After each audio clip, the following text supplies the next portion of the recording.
Let me get into some questions here, and we've got a couple of questions that were posted before I went live, so I'll answer those first, and then I will take two questions that are coming in live. So if you do have a question, just hold off for the next 15 minutes or so while I get through a couple of these questions, and then I will take your live questions.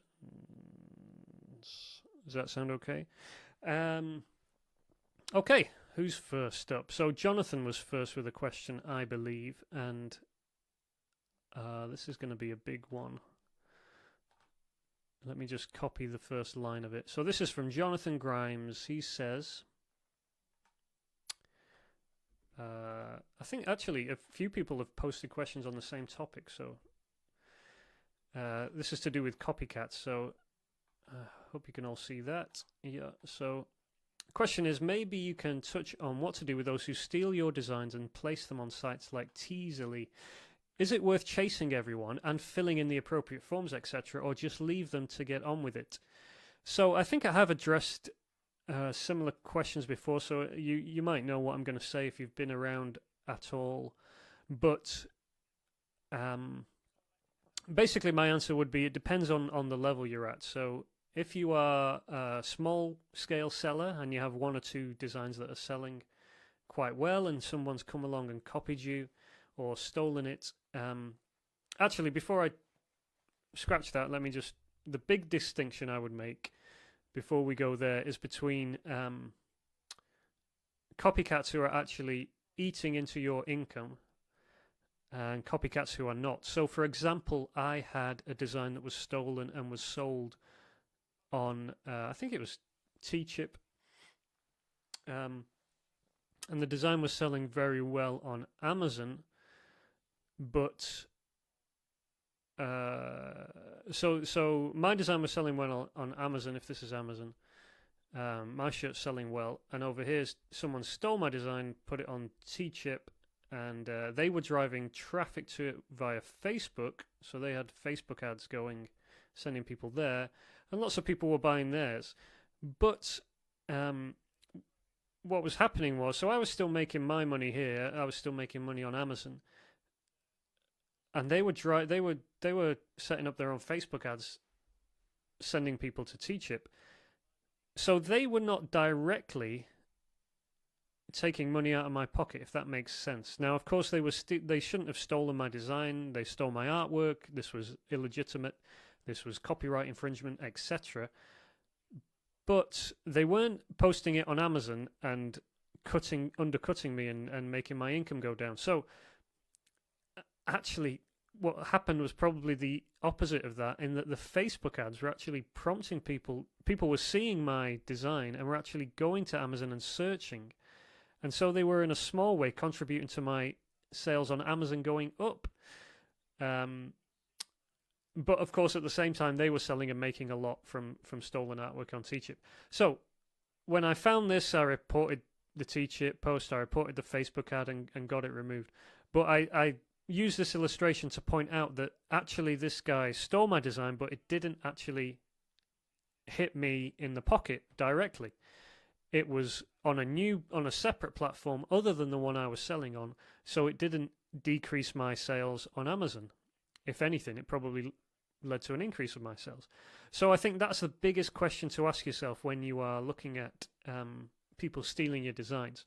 If someone is copycatting your design, stealing your artwork, and placing it on Amazon, assuming you're selling on Amazon, so two t-shirts exactly the same, and they've come in at $16.99 and you were selling at $19.99, then yes, I would especially want to report that person, especially even more so if they have a bestseller rank which is lower than yours, meaning they are making sales and they're making more sales than you are.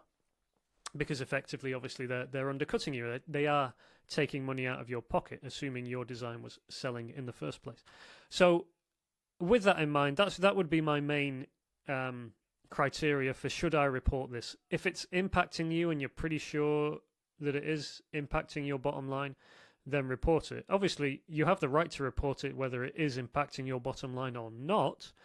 I only make that distinction to say that I don't go out of my way to try and find people who are stealing my artwork, because I don't want to, because that's quite time consuming. So I don't want to kind of, spend my time chasing things that aren't making money and that are not going to lead to an increase in income for myself. And also, a lot of times with Amazon, you'll find someone who has copied your artwork directly, have undercut you on price, but there's no bestseller rank. They're not making any sales at all. And should you report that person? Yeah, probably. But again, it's like, you're not actually making any sales, so you're not actively undercutting me. You're not having an impact on me. So those would be the kind of criteria. So let me just reread because you've posted a few more bits there, Jonathan. I'm not sure whether I covered everything there, but so you said you find one and have it taken down, but another appears overnight. Is it worth chasing, or just focus on your own business and let them get on with it? I've also heard that if you start chasing these copycats, they make counterclaim on Amazon, which can be a nightmare. Honestly, personally, I've not encountered much counterclaim shenanigans. I have heard of people finding that to be a problem, but personally, I haven't. I can only tell you like my experience and what I do. I don't actively go looking for copycats. If I see one, then I will report it. I will especially report it if it's taking money out of my pocket and I can see that. If it's on another website that I don't sell on, for example, Teaserly, or people set up these Shopify stores, I don't report those. I just don't care right now. Last year, this was, I probably would have been a lot more active in reporting and looking for things. But right now I don't. Am I losing money by doing that? Perhaps. There's probably people undercutting me on certain designs who have directly copied my artwork, and I should report them, but I've not gone looking for them, so I can't find them. But at the tier level I'm at, I'm not inclined to... I'm not inclined to go looking for them, because it's just not worth my time. I think my time is better spent, and you alluded to this in your comment, Jonathan, is better spent working on my own business. And I can't control copycats. I can't control what they do. I can try and send a signal, which is something I try and do by reporting them, which is hopefully, if you report someone enough times, hopefully they get the impression, this guy does report you, you will get in trouble, don't bother stealing his artwork. But in general, my focus is on how can I grow my business and make more money for myself, rather than stop these guys from ripping me off. As annoying and painful as it is, and sometimes you do just have to kind of suck it up and realize that copycats are part of the game, unfortunately, especially when the market is as flooded as it is right now. So, yeah. If it's a choice between create new designs, work on new opportunities versus chase copycats, I'm always going to choose new designs, new opportunities. So Vince has a similar question here. Let me just get through this one too. So Vince says that he has a pixel for pixel copycat. He's copied his bullet points. They've copied the image and the text. And they've listed it $5 cheaper. So he has a few questions. Let me get this first one out of the way. So this is about the copycat reporting process, basically. So Vince says, first question, what do you provide Amazon with? Is the date of upload enough? I've also registered the design on Binded, although this was not until after Amazon, but still 2 months before the copycat, and Redbubble. Amazon asks for URLs of other sites. Do you give them Redbubble? Okay, so yeah, Vince is asking about the nature, how when you report a copycat, Amazon will ask you to show where this artwork is from, like the original, as it were. So your artwork, they will ask to see that as part of the process. So I have given them in the past, I've given them my own website where I've uploaded work to as it's been created. Like as soon as it's been created, I'll upload it there. So I've given them that. I've also given them links to my original Amazon, i.e. Merch by Amazon page, product page, where the original was uploaded. I've also used Redbubble links. So basically the answer is yes, all of the above can be used to report a copycat. I don't think I've ever had a situation where Amazon have emailed back and said, sorry, we can't accept that link as legitimate. So I've always just used, I've used various ones depending on where the design was or what was the easiest link to give them. So yeah, all of the above, in my experience, can be used. Haven't ever sent them a link to Binded, but I'm sure in theory that should work as well. So yeah, hope that answers that one. Question 2, does your product get suspended while the copycat is given an opportunity to reply with a defense? No, not in my experience. I've never heard of that happening. Question the 3rd. Have you heard of copycats just counterclaiming out of spite to get the genuine account dinged? Yes, I've seen reports of that in the groups. I don't believe it's ever happened to me. I've had threats via email of stuff from people I've reported and then they've come back. But not personally have I ever encountered like a counterclaim dispute that lasted or that did any damage. How long does it normally take? When I'm reporting copycats now, they get taken down within a day or two at most, sometimes within hours on Amazon. What is the position on people copying the text exactly and the general design but not P for P? I've never reported something that wasn't a direct P for P, and I wouldn't do. What is Amazon's position on it? Don't know. Is it worth reporting? Don't know. I would be... I don't know. You know, if it's not a trademarked phrase and it's not... I mean, I've had every form of copycat, from pixel for pixel, all the way through to we have redrawn your artwork in a similar style. We've obviously used yours as a basis and recreated it on our own. Now, is that cool? No. Is it legal? Possibly, probably. If it ever went to court, it would be kind of, could go either way. I guess the bigger question is,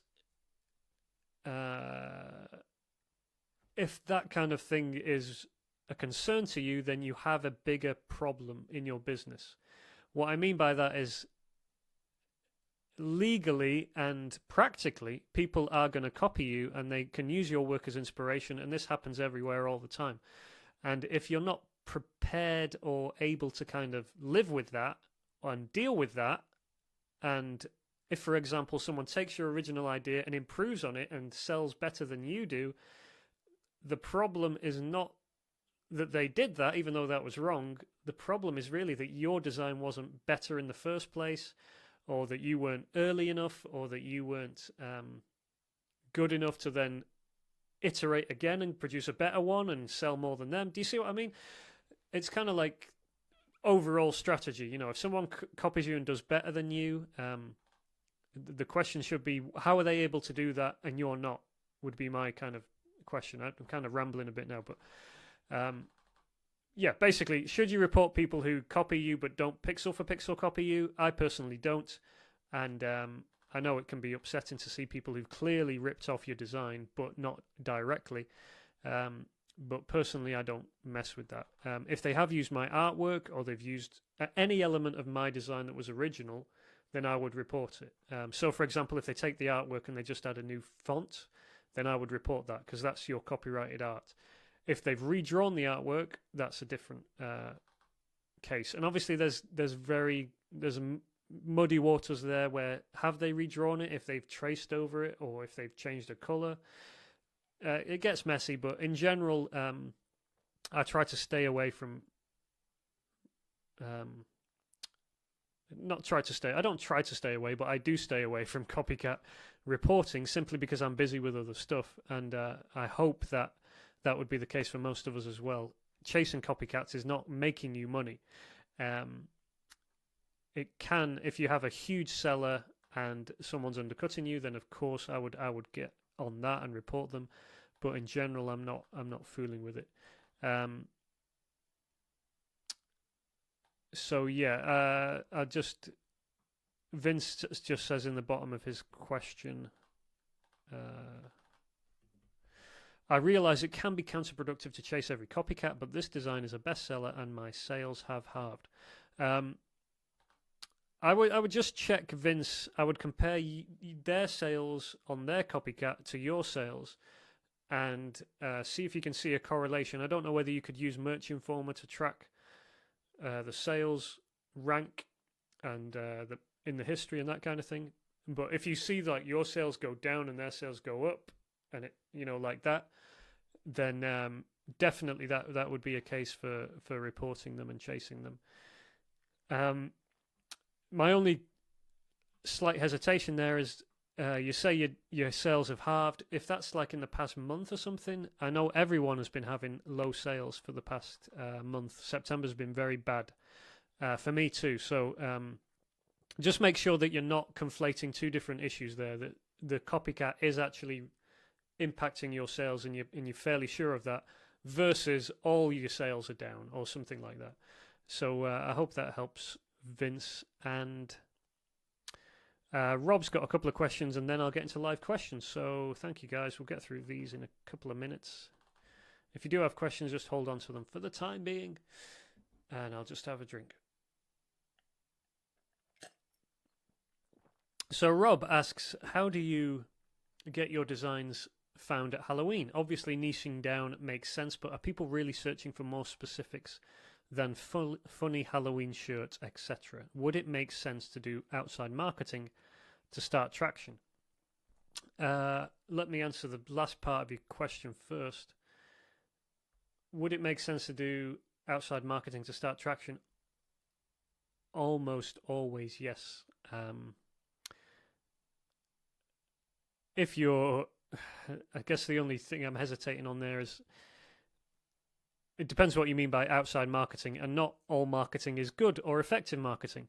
But if you can do effective marketing, then certainly that is more worthwhile. It's always going to make sense to do marketing than not. So if it's a choice between marketing and not marketing, all else being equal, you always would want to do some kind of marketing because it's going to help somehow. Depends on your strategy and what you're doing, but yes, to that one. I hope that makes sense. Yeah, Halloween. Obviously, everyone will be crowding in around funny Halloween shirt and that kind of thing. So how do you get found? I think you're onto the track already, Rob. In that, niching down is probably the way to go. Find a niche that you can apply a Halloween aspect to. So, for example, the teacher's niche. How can I do a teacher Halloween shirt that makes sense, that would be funny? And rinse and repeat and see what sticks. I'm trying to think about like what I did last year. I did a lot of kind of costume kind of t-shirts last year, just racking my brain for ideas there. And I mean, that's not really a niche as such. Of course, that's more kind of thinking how you can do a t-shirt for Halloween that makes sense. So that was broader. But I think if you spend a bit of time just researching and see what's... I imagine Halloween shirts are selling already. I think I've sold some. Although sales are down, so it's hard to tell really what's happening right now. But yeah, niching down, definitely. And just try different variations on the classic, funny Halloween. How can you get into a lower competition area there with different keywords or something? Or instead of always trying to hit Halloween, try and get more focus. So instead of Halloween, it might be more specific. It might be skeleton or skull or zombie or something, instead of just trying to always hit the single vertical of Halloween. So hope that helps, Rob, with that one. And regarding keywords, Rob has a question here.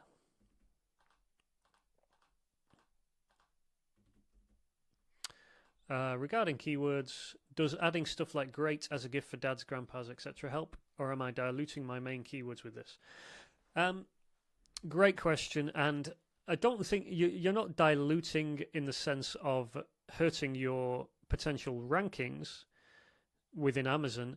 However, you are probably, and especially coming off the back of Seattle, what I would say is that a lot of people are placing far too much importance on the bullet points and stuff, and I don't think.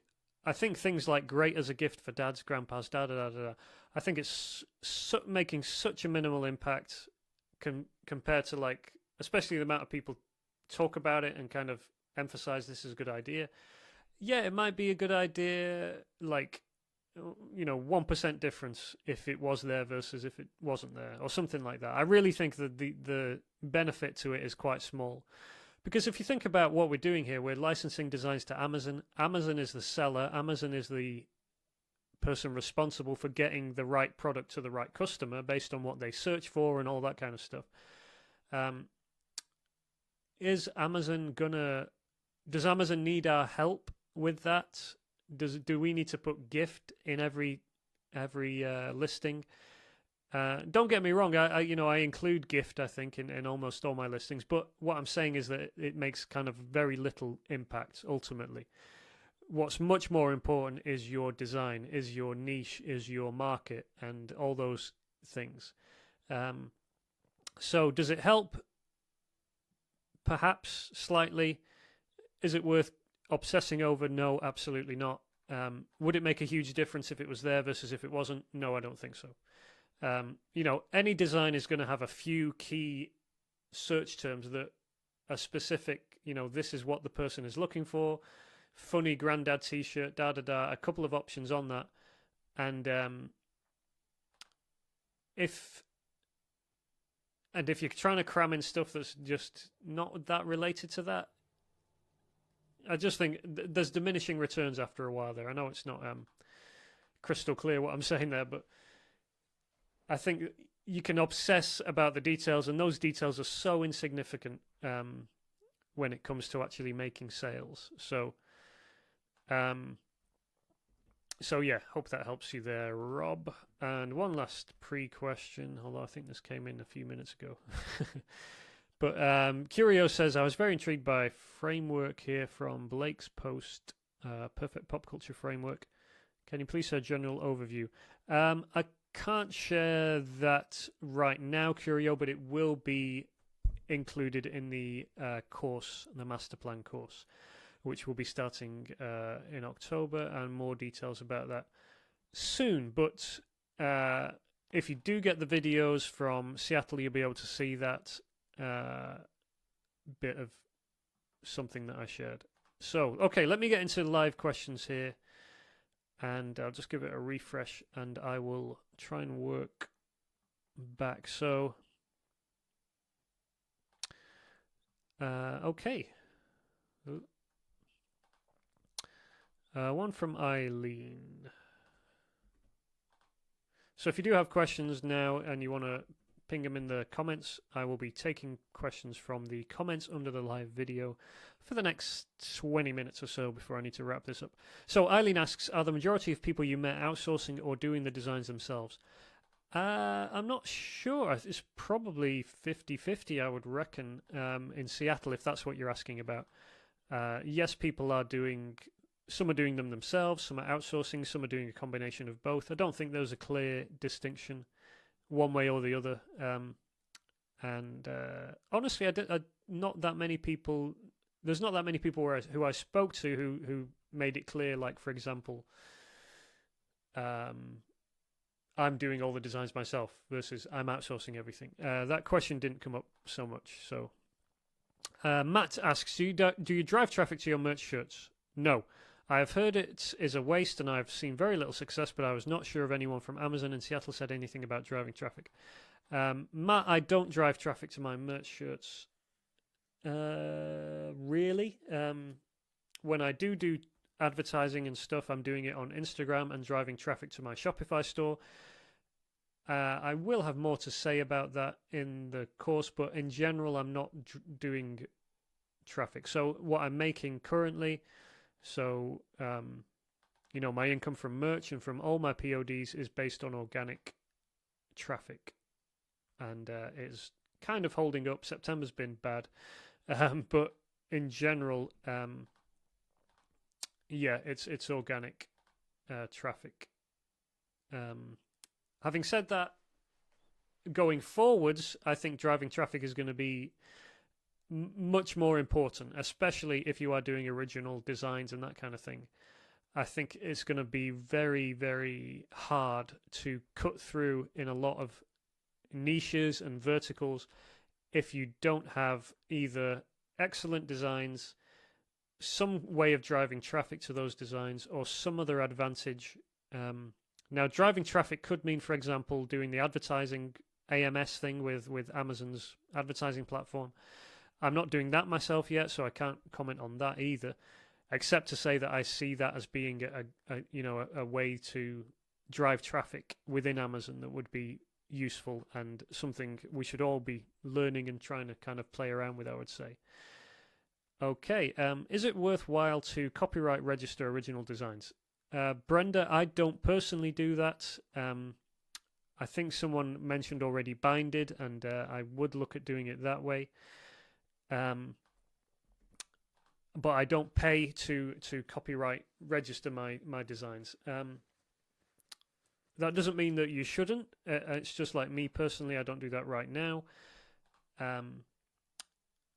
I think it depends on how many designs you're creating. Of course, I think I've created or I've commissioned at least 1,000 designs this year, and that would obviously be quite an expense to register all of those copyright-wise. So for that reason, I don't do it as well, because of the cost to legally register the copyright.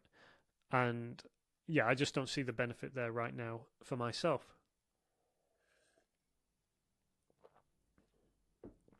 Sarah says, my sales have been halved too in September.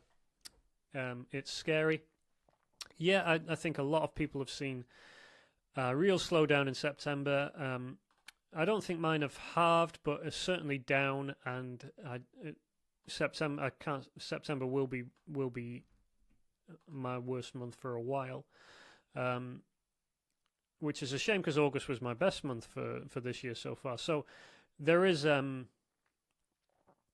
definitely a slowdown happening with merch sales, and to be honest, it does seem to be across all my platforms this month. So hopefully that is a natural slowdown that we're seeing, and things should pick up again as we get into quarter four. So I'm not panicking too much yet, but yeah, certainly if you're seeing sales slowing down in September, I am too, and I wouldn't worry too much yet, but we'll see what October does, I guess. Avis asks, I have recently set up Etsy and Printful integration. I am based in the UK. My main target audience, is the USA. As a UK seller, my store seems to be geo-targeted mainly for UK and Europe. Is there a way I can change my shop so that it mainly targets USA customers? Avis, I'm in the same boat, and I don't think your store is geo-targeted, unless I could be wrong about this, but as far as I know, Etsy doesn't geo-target in that way. And I make most of my sales on Etsy to the USA, and I've never done any kind of, there's no setting or anything where I've said, please show my store to USA customers. I think I do list my address of my store as USA because that's where the orders are coming from. But apart from that, there's nothing I'm aware of that you can kind of target your store in any way. So not 100%, maybe someone else who's a bit more,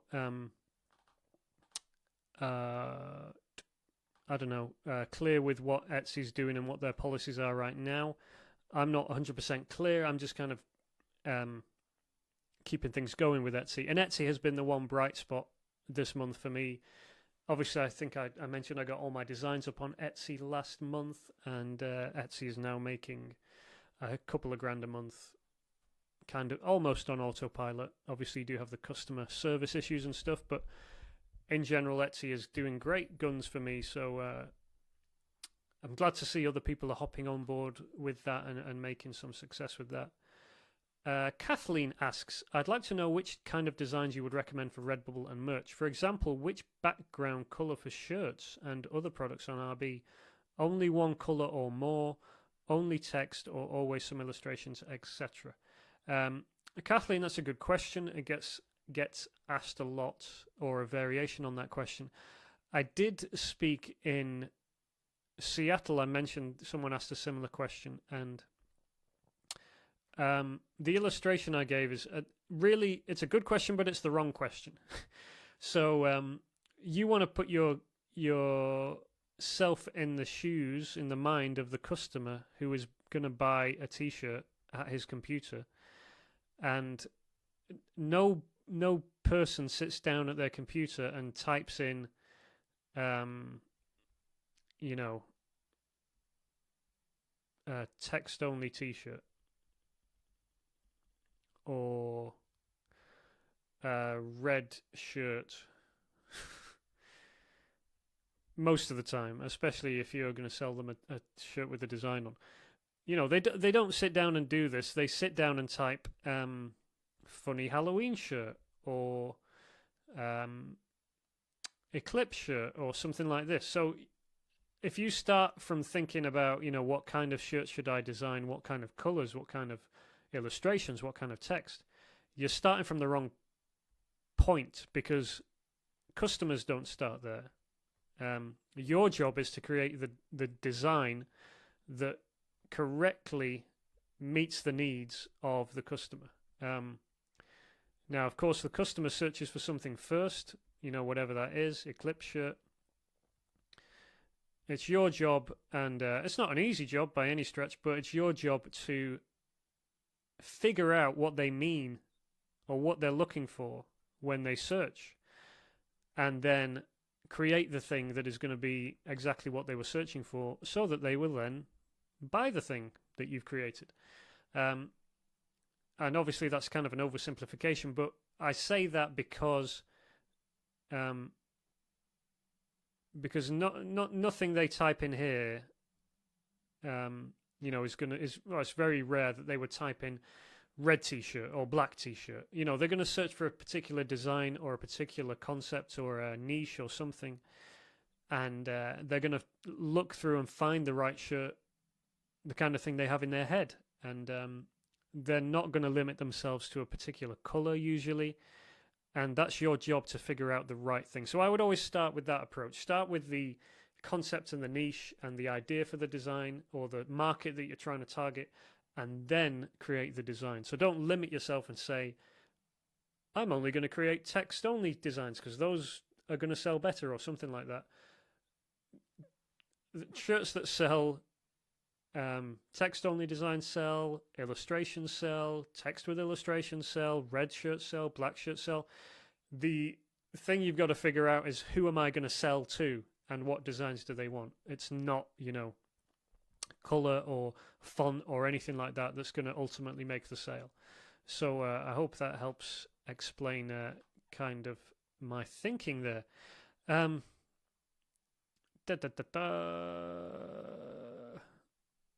Okay, lots of questions here. Okay, I'm going to have to race through these guys. Andre asks, what are the platforms you're always uploading designs to? I will make a quick note so you can see. So obviously Amazon, merch by Amazon, Redbubble, TeePublic, Design by Humans is now part of my thing, Etsy,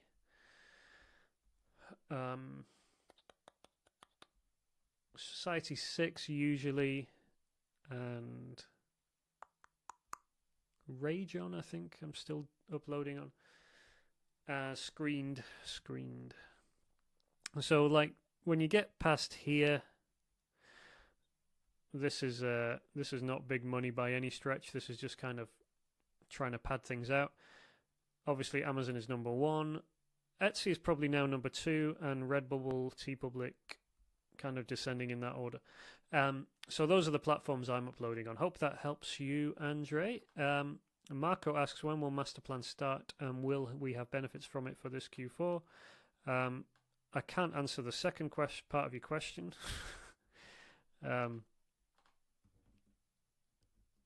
Because I don't know.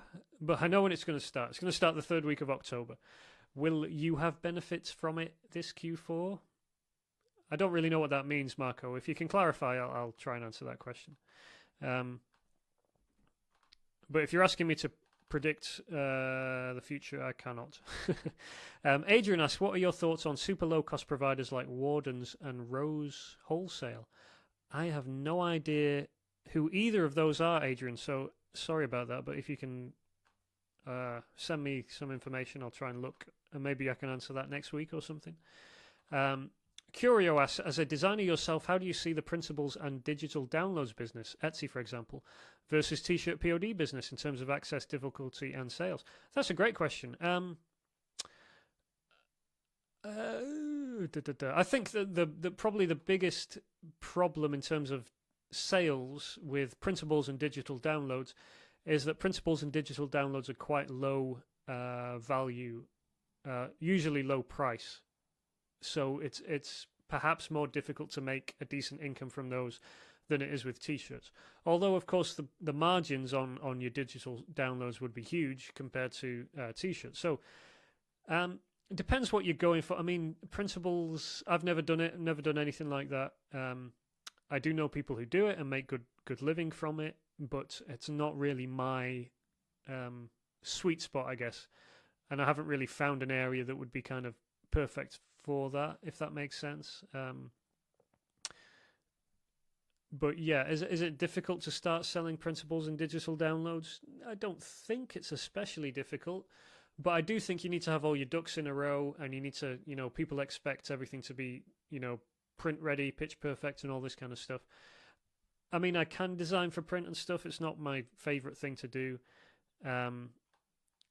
So yeah, it's I can't really give a direct comparison there. I know the t-shirt business. That's all I know personally. Andrew says, how bad is bad for you in September? It can't be as bad as my numbers, going from 70 per week in May to 5 per week as of today. I am on the brink of going out of my mind. Yeah, Andrew, my numbers are not that bad, and I don't know what to tell you apart from a lot of people are experiencing a slowdown. I mean, you know yourself what you were doing in May and what that was based on the back of. I mean, you'll know if that was based on a particular trend and those kind of things, or whether it was evergreen designs that you would expect to still be selling today. So yeah, I would say personally, like, my numbers are down. Like, I would say currently I'm doing like maybe 70% of what I was doing last month, roughly speaking. That looks like where we'll end up. September will probably be about 70% of what August was, if that makes sense.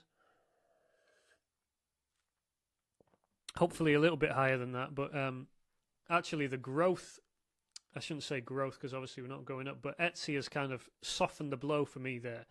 So it was good that I kind of had Etsy come in and take up some of the slack. So merch is down at least at least 30%, maybe a bit more. And I'm in the same boat as everyone else. Just hopefully we'll see that change in October.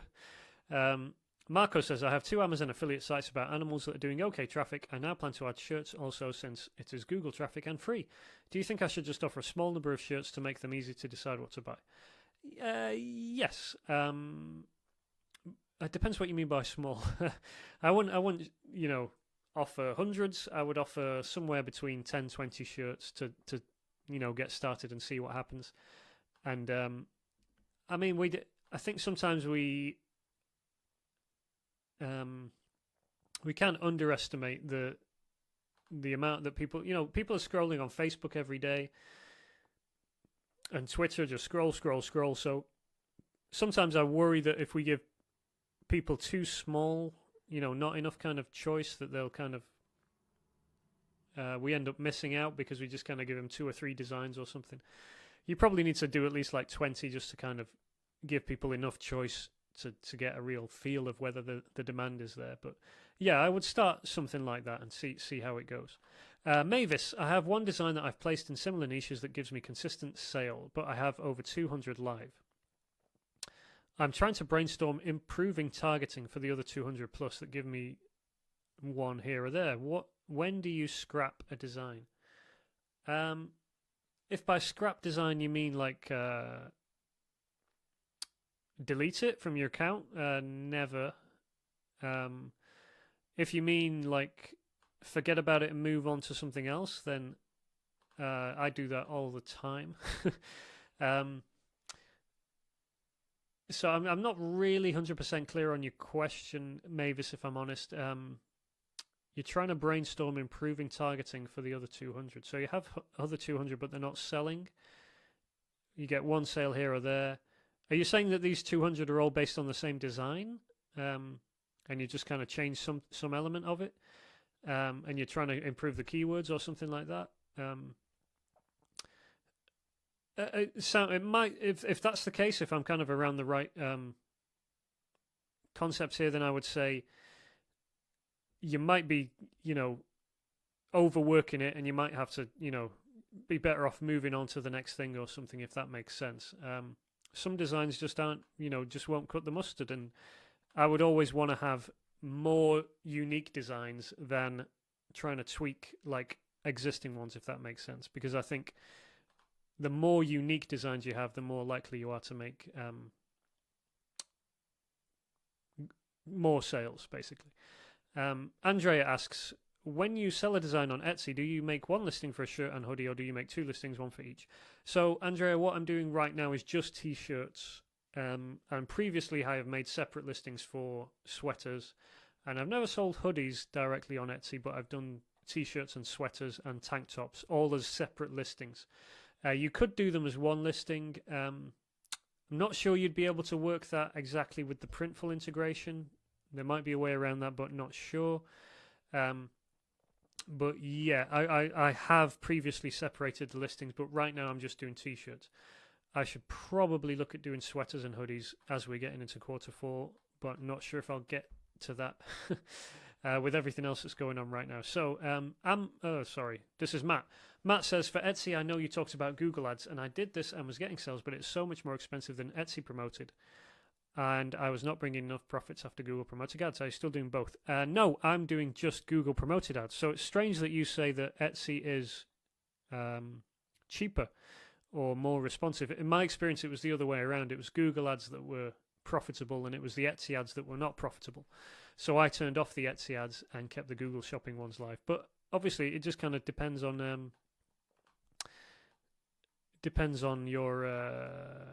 it depends on your store. If you, those are the results you're seeing, you can't argue with that. You should obviously turn off the Google Shopping ads and keep the Etsy ones live, because they're the ones that are profitable. Marco says, will we learn stuff that we can use for Q4, keyword research design, or will come after New Year? Okay, so Marco, my plan is, so 3rd week of October we start the course. I think I'm estimating like 6 weeks, so we will certainly get to stuff that you will. I anticipate there'll be stuff in every session that you can apply immediately, even if it's not kind of practical stuff. There will be stuff that informs your decision making going forward that will obviously impact what you do in the 4th quarter. So yeah, I think there'll be a lot of stuff that kind of impacts and helps as you're going forward. So hopefully that should have an impact on your Q4, definitely. A lot of the times I find it's not the tactics, it's the mindset stuff that actually really helps your decision making and your strategies and all that kind of stuff.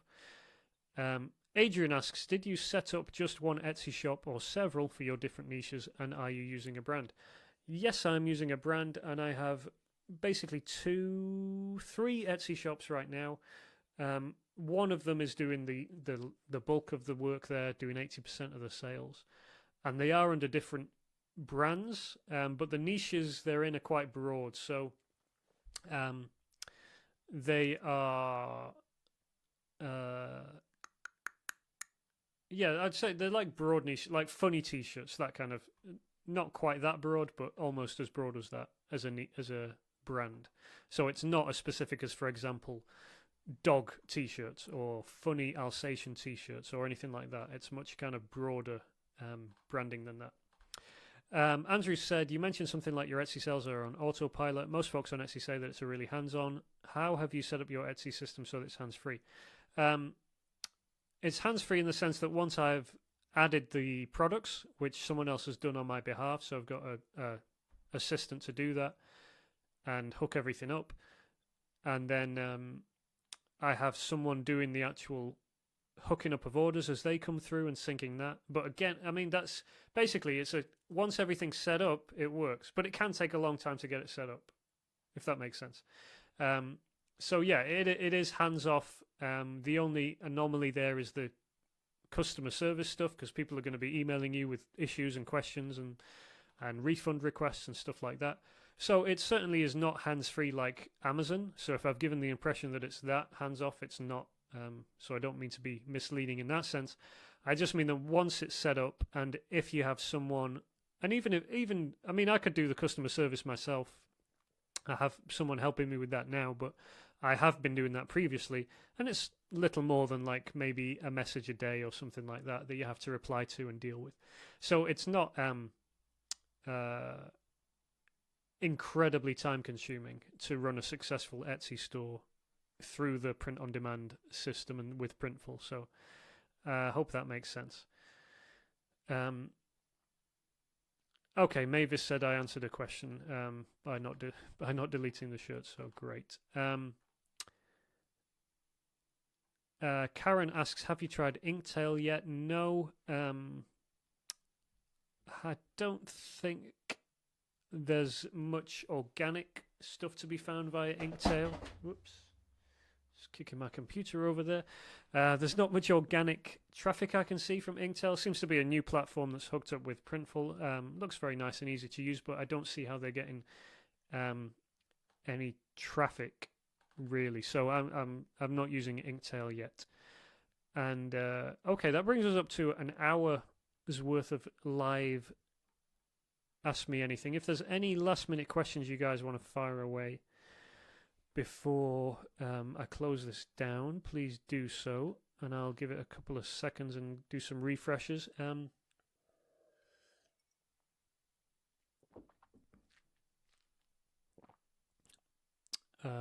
Have I missed any questions? If I have missed any, just go ahead and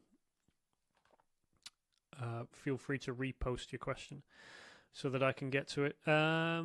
Hugh asks, do you buy designs from MerchReady Designs, and other sites that sell designs? No, I do not buy any designs. I create my own designs using my designers, and they are all original, and I am very... Personally, I wouldn't buy designs for a couple of reasons. One would be I'm not sure of their... you're never 100% sure of their origin, whether someone's kind of slightly ripped off someone else or whatever.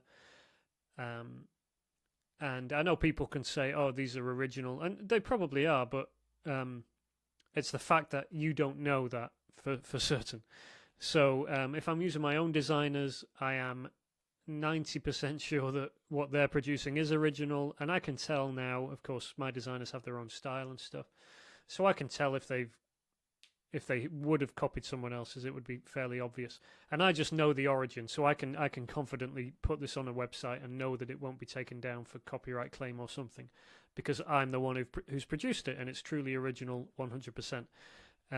So that's the reason I do not do any kind of purchasing of ready-made designs. The other reason is that obviously these designs, the design is so what's the word? I think people think the design is what's most important, when actually the design is less important than the market, the concept, the niche. I hate to say keywords, but the targeting of the design and that kind of thing. So for those reasons, like if you're buying ready-made designs, you're buying someone else's concept, and how do you know their concept is good? How do you know that market is any good? All those things are very significant when it comes to making sales, and you're basically outsourcing all of that to someone who is obviously not as invested as you are in making sales and stuff. So hope that makes sense. I don't, other people do buy designs. I don't mean to do these guys out of business, and there's nothing wrong with buying designs. It's just that's my personal kind of approach to it. Curio says, "Do you like going to the beach? Not sure you are tanned enough." I've never been able to tan Curio at all. I just go bright pink for 2 days, and then I turn back to milk bottle white.